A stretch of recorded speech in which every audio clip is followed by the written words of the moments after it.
सोच सकते हैं कि एक सिंपल सा कॉलेज ट्रिप एक भयानक सपने में बदल जाए।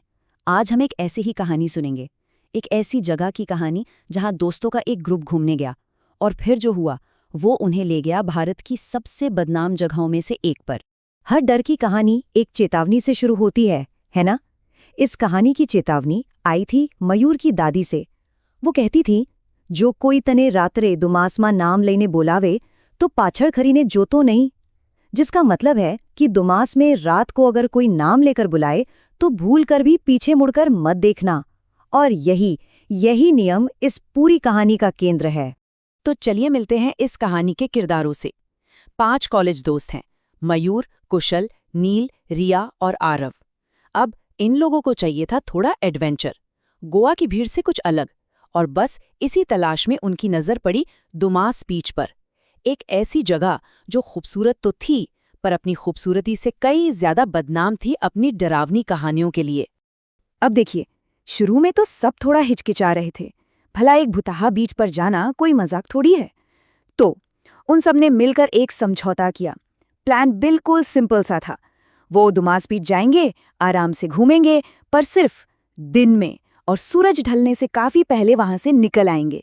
अंधेरे में कोई पंगा नहीं। तो अगले दिन दोपहर को वो लोग आखिरकार पहुंच गए दुमास बीच। लेकिन वहां पहुंचकर जो उन्होंने देखा ना, वो अजीब था। ऐसा लगा जैसे 2 अलग-अलग दुनिया एक साथ मिल गई हों। दिन के उजाले में एक जिंदा दिल खुशनुमा बीच, और उसकी सतह के ठीक नीचे एक गहरा, काला और डरावना अतीत दफन था। तो दिन में दुमास बीच कैसा दिखता है? बिल्कुल किसी आम बीच जैसा, एकदम मेले वाला माहौल। चारों तरफ लोगों की भीड़, पानी में खेलते बच्चे, पतंगे, सब कुछ। लेकिन इस हंसी मजाक के पर्दे के पीछे एक बहुत ही काला सच छिपा है। ये जगह सदियों से एक शमशान घाट रही है, और जैसा कि हम जानते हैं, ऐसी जगहों को अक्सर बेचैन आत्माओं का घर माना जाता है। शायद यही वजह है कि वहां के मछुआरे भी रात को इस तरफ अपनी नाव ले जाने से डरते हैं। वहां पहुंचते ही सबसे पहले रिया ने एक चीज नोटिस की। वहां की रेत का रंग वो नॉर्मल नहीं थी, वो काली थी। और स्थानीय कहानियों की माने तो इसका कारण बहुत ही अजीब है। कहते हैं कि सदियों से यहाँ जो लाशें जलाई गई हैं, उनकी राख इस रेत में मिलते मिलते इसका रंग ही काला हो गया है। तभी उन्हें वहां एक अजीब सा आदमी मिला, एक स्थानीय। उसकी आंखें थकी हुई थी और उसकी आवाज में एक अजीब सी ठंडक थी। उसने कहा, आनी नीचे घણા લોકો સૂઈ રહ્યા છે, તેથી લોકો અહીં આવે છે। जिसका सीधा साधा मतलब था, इसके नीचे बहुत से लोग सो रहे हैं, इसीलिए लोग यहाँ आते हैं। उसके शब्दों से साफ था कि ये जगह जिंदा लोगों के लिए नहीं, बल्कि मुर्दों के लिए है।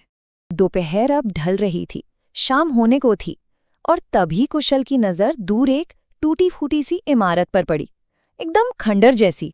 उसने सबको वहां चलने का आइडिया दिया।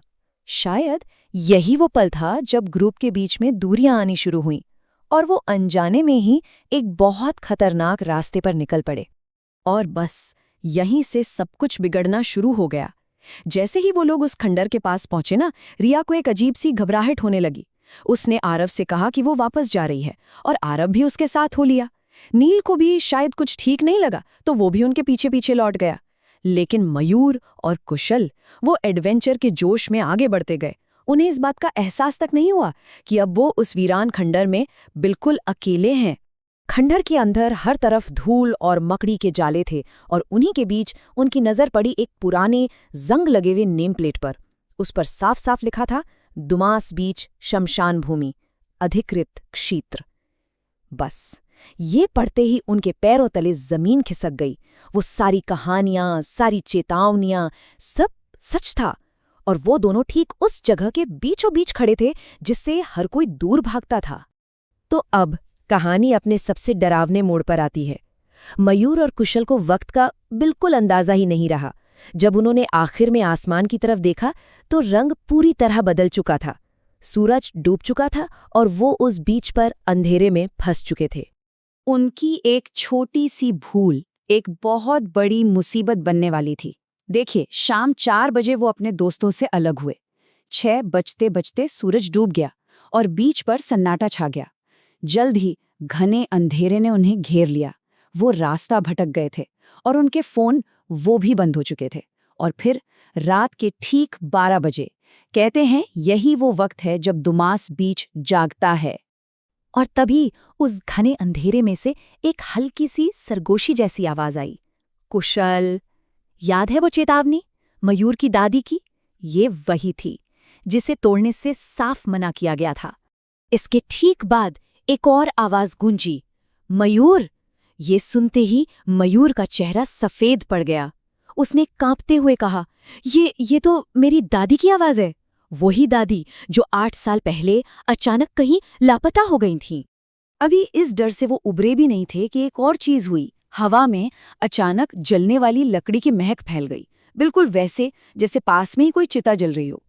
और फिर आवाजें आने लगी, राम नाम सत्य है। अंधेरे से उन्होंने देखा कि एक अंतिम यात्रा निकल रही है, लेकिन वो लोग उनकी तरफ हाथ में जलती हुई लकड़ियां लिए दौड़ रहे थे। वो दोनों अपनी जान बचाकर भागे। भागते भागते पानी के पास पहुंच गए। जब उन्होंने पीछे मुड़कर देखा तो वहां कोई नहीं था, सब शांत था। लेकिन तभी समंदर के अंदर से एक बहुत बड़ी चमकती हुई चीज बाहर निकली। डर और थकान के मारे उनके मुंह से चीख तक नहीं निकली और वो वहीं बेहोश होकर गिर पड़े। रात का वो आतंक तो खत्म हो गया, लेकिन क्या उसका असर भी खत्म हुआ? चलिए देखते हैं कि अगले दिन सुबह क्या हुआ। अगले दिन सुबह उनके परेशान दोस्त और घरवाले उन्हें ढूंढते हुए बीच पर पहुंचे और वहां मयूर और कुशल पानी के किनारे बेहोश पड़े थे। कपड़े गीले और पूरे जिस्म पर रेत लगी हुई थी। लेकिन कहानी यहाँ खत्म नहीं हुई। जैसे ही उन्हें होश आया, पता चला कि दोनों को बहुत तेज बुखार है।